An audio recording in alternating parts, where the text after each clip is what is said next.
আয়াত ১১৫ ইন্নামা হাররমা আলাইকুমুল মাইতাতা ওয়াদ্দামা ওয়ালাহমাল খিনজিরি ওয়ামা উহিল্লা লিগাইরিল্লাহি বিহি ফামানিত্তুরর গায়র বাগিন ওয়ালা আদিন ফাইন্নাল্লাহা গফুরুর রহিম। অনুবাদ: আল্লাহ তো শুধু মৃত জন্তু, রক্ত, শূকর মাংস এবং যা জবেহকালে আল্লাহর পরিবর্তে অন্যের নাম নেওয়া হয়েছে তাই হারাম করেছেন, কিন্তু কেউ অবাধ্য বা সীমা লঙ্ঘনকারী না হয়ে অনন্য পায় হলে আল্লাহ তো ক্ষমাশীল, পরম দয়ালু। তফসির: ১ নং ফুনোটের বিবরণ।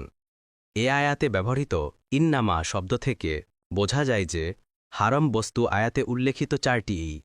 এর চাইতে আরও বেশি স্পষ্টভাবে কুল্লা আজিদু ফিমা উহিয়া ইলাইয়া মুহাররমান আল আনামের ১৪৫ আয়াত থেকে জানা যায় যে এগুলো ছাড়া অন্য কোনো বস্তু হারাম নহে, অথচ কোরআন ও হাদিসের বর্ণনা অনুযায়ী আরও বহু বস্তু হারাম হওয়া প্রমাণিত হয়েছে।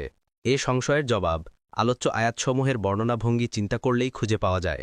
এখানে সাধারণ হালাল ও হারাম বস্তুসমূহের তালিকা বর্ণনা উদ্দেশ্য নয়, বরং জাহেলিয়াত আমলের মুশরিকরা যে নিজেদের পক্ষ থেকে অনেক বস্তু হারাম করে নিয়েছিল অথচ আল্লাহ তদ্রূপ কোনো নির্দেশ দেননি, সেগুলোই বর্ণনা করা উদ্দেশ্য।